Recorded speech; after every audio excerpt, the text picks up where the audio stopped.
He was sort of a different guy, and he shocked me a little bit because I didn't know he had it in him like that. A 91-year-old man had spent decades protecting a secret about the day Elvis Presley walked into a Tennessee correctional facility to see someone specific. And the people closest to Elvis made absolutely sure the world would never find out. Now, in his final days, this man has decided to reveal the truth. So, who exactly was inside that cell? Join us as we find out. A confidential visit. There are moments in a person's life when staying silent stops feeling like loyalty and starts feeling like a burden too heavy to carry. For one man, that moment came unannounced in a small room in Tennessee. He was 91 years old. His health had been declining for months. Doctors had spoken plainly about what was coming, and so he made a decision that had been sitting in the back of his mind for more than 50 years. He picked up the phone and called a small faith-based publication that covered stories from within religious communities across the South. He told them he had something to say. The man had spent the better part of 4 decades working as a chaplain inside a Tennessee correctional facility. His job was to offer spiritual support to the men held there, to walk the halls when darkness settled in, and to serve as a steadfast presence between the walls of a place most people preferred not to think about. It was not a glamorous life, neither was it a well-paid one, but it was built on a foundation of trust, and that trust meant that what happened inside those walls stayed there. He had taken that responsibility seriously for his entire career and well into retirement. He was not the kind of man who craved attention. He had never spoken to journalists, never appeared in documentaries, and never involved himself in the consistent stream of theories and stories that surrounded the world of celebrity. He lived simply, attended his local church, and always kept to himself. The people who knew him described him as careful with his words and slow to speak unless he had something worth saying. That reputation made the call he placed to the publication all the more striking to the people who received it. The editors were not expecting what he brought them. He introduced himself calmly and explained his background, his years of service, and the nature of what he was about to share. He told them he had thought about it for a very long time, and he understood what it might imply. And then he explained that during his years at the facility, he had witnessed something that no public record reflected, no biography had mentioned, and no member of Elvis Presley's inner circle had ever talked about. He had been present on a day when Elvis Presley himself walked through the doors of that prison. It was the early 1970s. Elvis was at a complicated point in his life and career. And yet, on one specific day during that period, he had managed to arrive at a correctional facility in Tennessee without a single press photographer or a publicist. The chaplain remembered the day with startling clarity. He described the moment a member of the facility's administrative staff came to find him with an unusual request. He was told that a visitor was coming and that the visit was to be handled with complete discretion. The people who helped arrange the visit had made sure of it. He was being brought in not because of his official duties, but because the visitor had specifically requested that a chaplain be present somewhere nearby, not inside the room, but close enough to be called upon if needed. When he saw the visitor arrive, there was no confusion about who it was. The 2 men who accompanied him moved with the expected alertness of private security.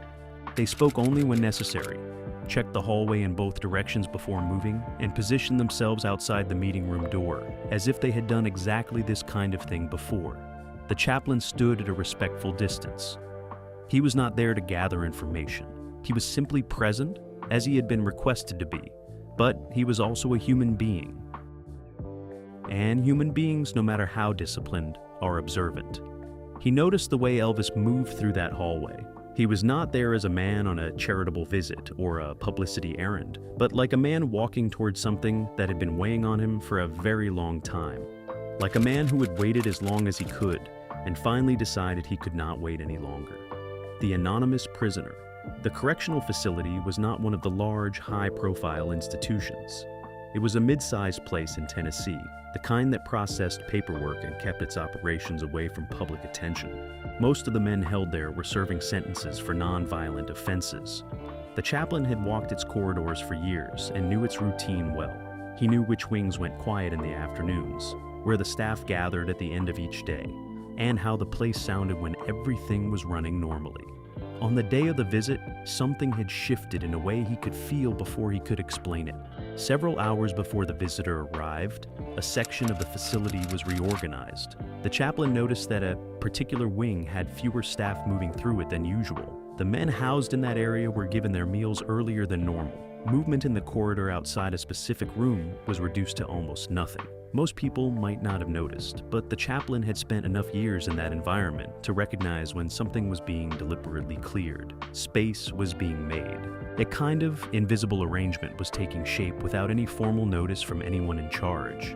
The inmate at the center of all of this was not a man anyone spoke about openly. He was housed in a lower security wing, which suggested his offense had not been classified as dangerous. He was older than most of the men around him, noticeably so, and the staff who worked that wing described him, in the days after the visit, as composed and well-spoken. He did not draw attention to himself. He did not involve himself in the social dynamics of the facility. He kept to a small routine and rarely sought conversation with the people around him. He had the attitude of someone who had made peace with his situation and was simply moving through it day by day. What struck the chaplain most was not the inmate's age or his manner, but the way the guards responded to him in the hours surrounding the visit. It was unusually respectful. No one was rude to inmates in that facility as a general rule, but there was something different about how this particular man was being treated that day. Instructions had clearly come from somewhere above the normal chain. Someone had communicated that this man was to be treated with a level of consideration that went beyond standard procedure, and the staff had adjusted their behavior accordingly. When Elvis was brought to the meeting room, the chaplain observed the moment of arrival carefully from where he stood in the corridor. He did not see the inmate's face clearly as the man was escorted in from the other direction, but he saw enough. He saw that the inmate walked without the slight stiffness that people sometimes carry when they are nervous or uncertain. He moved like someone who had been told what was coming and had had time to prepare himself for it. There was no visible surprise in his posture. He walked into that room as if he had been waiting for this day. The chaplain had spent years studying human behavior in confined settings. It was an unavoidable part of the job. He had learned to read the way people carried themselves, the difference between a man who was afraid and a man who was resigned, the difference between someone performing and someone who genuinely had it. The inmate that day was just being himself. And the most interesting part, to the chaplain's eye, was that Elvis, the man the world associated with confidence, was not. He was the one who looked skeptical. He was the one whose posture gave something away. The chaplain never learned the inmate's full name through any official record. The visit left no paperwork trail he was ever able to find. But in the moments before the door to the meeting room was closed, he was close enough to observe something that stayed with him. He heard Elvis speak a single brief greeting as the two men came face to face inside the room. It was not the greeting of a public figure doing an act of service for a stranger. It was the voice of someone speaking to a person they had known in a completely different context, personal, private, and filled with something the chaplain could not fully name, but instantly recognized. Finally, the door closed. The two security men took their positions. The chaplain returned to his place in the corridor and waited. He did not know exactly who that inmate was, but he knew with certainty that Elvis Presley did, and that whatever connected them had not been built inside that meeting room. It had been built somewhere else, long before either of them ended up in that hallway. The secret meeting. The meeting room used for the visit was not a space designed for comfort. It was a plain, functional room with a table, 2 chairs, and overhead lighting that gave everything a flat, slightly harsh look. There were no windows. The walls were bare. It was the kind of space that made conversations feel more serious simply by the nature of its surroundings. A room where there was nothing to look at, nothing to distract from the words being exchanged, and nowhere to turn attention away from the person sitting across the table. The chaplain had used it many times for his own pastoral visits. Waiting outside, he took up his position in the corridor a short distance from the closed door. He had been asked to remain available and to keep the area clear. There were no other staff members nearby. The 2 security men stood on either side of the entrance, facing outward, their attention fixed on the corridor in both directions. Nobody spoke. The facility had taken on a quality of stillness that felt edgy, a silence maintained not by accident, but by a series of instructions that had moved through the building earlier in the day. The first thing the chaplain noticed as he waited was the absence of raised voices. He had sat outside many private meetings in that room over the years, and he had learned that the emotional temperature of a conversation had a way of traveling through walls and doors, even when the words themselves could not. Distress had a texture, anger had a force, fear had its own particular quality of silence, tight and shallow, different from the silence of calm. What came through the door of that room over the first 30 minutes was none of those things. It was the silence of two people sitting with something very large between them, neither one rushing to get through it. There were stretches of time when the chaplain heard nothing at all. Then, very occasionally, he would catch the low register of a voice. Never words, never a full sentence, just the sound of someone speaking at a level and pace that communicated gravity rather than urgency. The conversation, from everything he could detect through that door, was not a confrontation. It was not a negotiation. It had the quality of something that had already been decided. A meeting that existed not to resolve something, but simply to mark that it had happened. Nearly 2 hours passed before the door opened. The chaplain was still in position.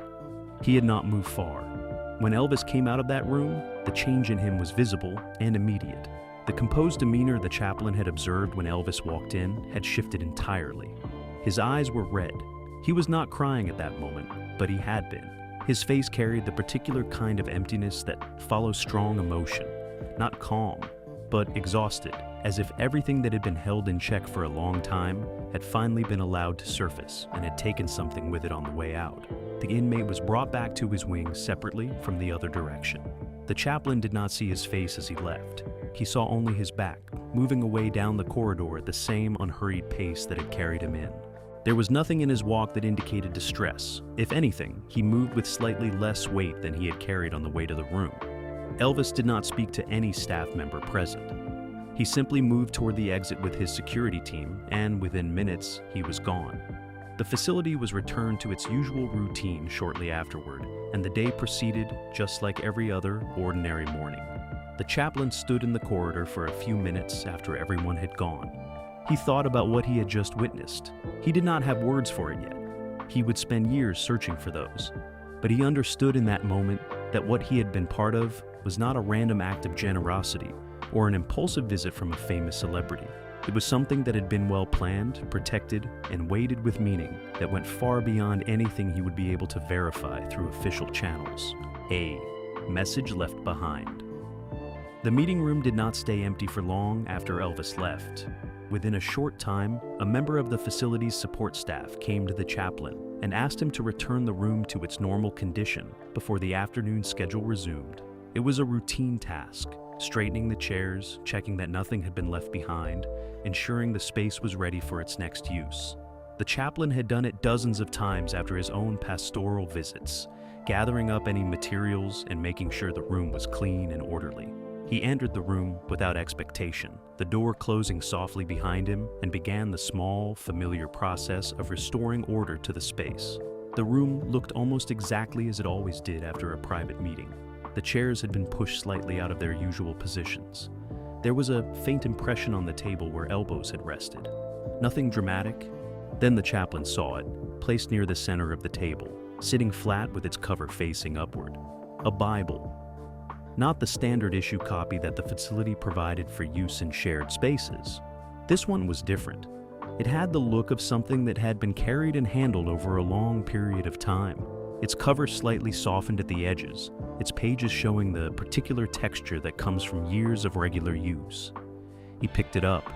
The weight of it was slightly heavier than the standard copies, which suggested a quality of binding and paper that was not institutional. He opened the front cover, the way one naturally does when encountering a book left behind in an unusual context, looking for some indication of where it belonged or who had brought it. What he found there stopped him. A name was written on the inside cover. Not printed, not stamped, but written by hand, in the handwriting of someone who had meant for that inscription to last. It was not Elvis's name. It belonged to someone else entirely. The chaplain did not have long to process what he was seeing. Before he could examine the name properly, or begin to read the handwritten notes that covered the margins of the pages, the door opened behind him. One of the security men stepped into the room, the same one who had spoken to him earlier in the day. He walked directly to where the chaplain was standing, took the Bible from his hands with a brief and businesslike gesture, tucked it under his arm, and left the room without a word of explanation. The door closed again. The chaplain stood in the center of the empty room, his hands still slightly extended from the moment the book had been taken, and understood clearly that whatever he had just been allowed to glimpse had not been meant for him. What stayed with him most was not the name, which he had seen for only a few seconds and which he said he could recall only partially with confidence. What stayed with him was the writing in the margins. He had been close enough, and the pages had been open long enough for him to register its general quality and character before the Bible was taken away. What was written inside the Bible pages was not the casual underlining or the brief notes that most people leave in their personal reading copies. It looked less like commentary on the text and more like a separate document that had been built around the text over time. The chaplain described it as resembling a series of messages. Someone had been speaking to someone else through those margins, across what appeared to be a significant span of time, using the structure of the Bible as a kind of private channel for communication. And the name on the inside cover suggested who the intended reader was meant to be. He never saw the Bible again, but he carried the image of it with him for the rest of his life. The worn cover, the full margins, the careful inscription on the inside page. It was the one piece of physical evidence that had existed in that room on that day, and it had been removed before he could fully understand what it held. What remained was the impression it had left, the sense that the visit had not been the beginning of something, but the end of a very long silence that had found its only possible conclusion in that prison room. The years of silence. Keeping a secret is not always a forceful act. Sometimes it is simply a habit, something that becomes part of the structure of a person's daily life, so gradually that it stops feeling like a choice and starts feeling like the natural shape of things. For the chaplain, the silence began with a direct conversation that took place outside the facility on the same afternoon of the visit. One of the security men approached him before leaving and spoke to him briefly. The visit was to be treated as a matter of pastoral confidence, the same seal the chaplain would apply to any private spiritual exchange between two people. That framework was one he understood completely, and he accepted it without hesitation. In the months that followed, life at the facility continued in its normal rhythm. The chaplain fulfilled his duties, made his rounds, attended to the men in his care, and moved through his days without ever giving any outward sign that something unusual had taken place. The inmate involved in the visit remained at the facility for some time afterward. The chaplain interacted with him occasionally in the course of normal duties, and the man gave no indication that any of it had happened either. They treated each other with the same politeness they had always maintained. The subject was never raised between them. When Elvis passed away in August of 1977, the chaplain heard the news the way most of the country did, through radio and television, surrounded by the stunned reaction of a public that had not seen it coming, even though the signs had been accumulating for years. He sat with the news quietly. He thought about the visit at the facility. The layers of protection around what had happened that day had just become both more fragile and, in a different way, more permanent. There was no one left to ask for clarity. The silence, which had felt temporary until that moment, suddenly had no endpoint. The decades that followed brought a stream of books, documentaries, and investigations into every visible corner of Elvis's life, including personal relationships, medical visits, and the final years. The chaplain read some of this material over time. In all of it, he noticed a consistent absence. The visit he had witnessed never appeared. However, it wasn't until the compilation of new information arrived from an unexpected direction that things began to drift. Several years before he reached out to the publication, the chaplain came across a genealogy-focused article published in a regional historical journal. The article touched on family structures in the American South during the mid-20th century, including cases where relatives of public figures had been institutionalized or otherwise removed from public life, during periods when such arrangements were both legally easier and socially more acceptable than they would later become. Within that broader discussion, a reference appeared, indirect and unverified, that pointed toward a concealed family connection in Elvis's background involving a person who had spent time in a state institution during the 1960s. The chaplain read the passage several times. He did not know whether the information was accurate, but something about the timing, the geography, and the nature of the connection described in the article aligned closely enough with what he had witnessed that it pulled the memory of that day back to the surface with unusual force. He was not a man given to speculation. He was not looking for a story to tell. but he had reached an age where the weight of what he carried felt less like a private burden and more like an unfinished responsibility. And so, he slowly began to consider what it would mean to finally speak. The reason behind the confession. By the time the chaplain made his decision to come forward, he had spent considerable time thinking through what he actually knew, what he had observed, and what he was prepared to say with confidence. He was not a careless man.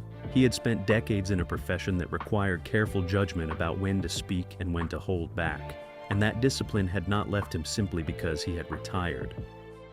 He approached the interview with the same value he had brought to his work, acknowledging the limits of what he could confirm, while also being clear about what he had witnessed directly with his own eyes and ears. He was cautious to say that he could not name the inmate with certainty. He had never been given a name officially, and the partial name he had encountered over the years through indirect sources was not something he could verify. What he could speak to directly was the nature of the visit itself, the arrangements made around it, the emotional reality of what he had observed, and the deliberate effort that had gone into keeping it a secret. Those were not things he was inferring or speculating about. Those were things he had watched unfold in front of him, in real time, inside a building he knew better than almost any other place in his life. What he found himself returning to, in the interview and in the reflections that preceded it, was the question of motivation. Elvis had done prison visits publicly on other occasions, visiting law enforcement facilities, engaging with staff, taking pictures, while signing items, generating goodwill in ways that were well documented and openly discussed. None of that applied to what happened at this facility on this day. There was nothing public about it. The entire structure of the visit, the secrecy, the absence of records, the emotional weight Elvis carried both into and out of that room, pointed away from charity and towards something entirely personal. The chaplain had seen many things in his career that he could not fully explain. He had sat with men who carried stories that were too heavy for the world outside to hold. He had learned that the most significant truths in a person's life were rarely the ones that appeared in any public record. That understanding gave him a particular kind of patience, the ability to sit with something he could not fully discern and trust that its meaning was real, even without a clean explanation attached to it. He brought that same patience to what he had witnessed. He did not need to know exactly who the inmate was in order to understand what the visit had meant. What he wanted people to understand was that his decision to speak was not motivated by a desire to complicate Elvis's legacy or to introduce doubt into the story that the public had built around him. He believed, genuinely and without reservation, that what he had witnessed reflected something about Elvis that deserved to be known rather than hidden. A man who, at the height of one of the most scrutinized careers in American entertainment history, had arranged to visit someone the world had never heard about, was a man capable of a kind of private loyalty that most public figures never showed in any form. The chaplain also understood that what he was saying would raise questions he could not answer. People would want to know who the inmate was. They would want documentation. They would want a clean, provable narrative with a beginning, a middle, and a confirmed end. He could not give them that.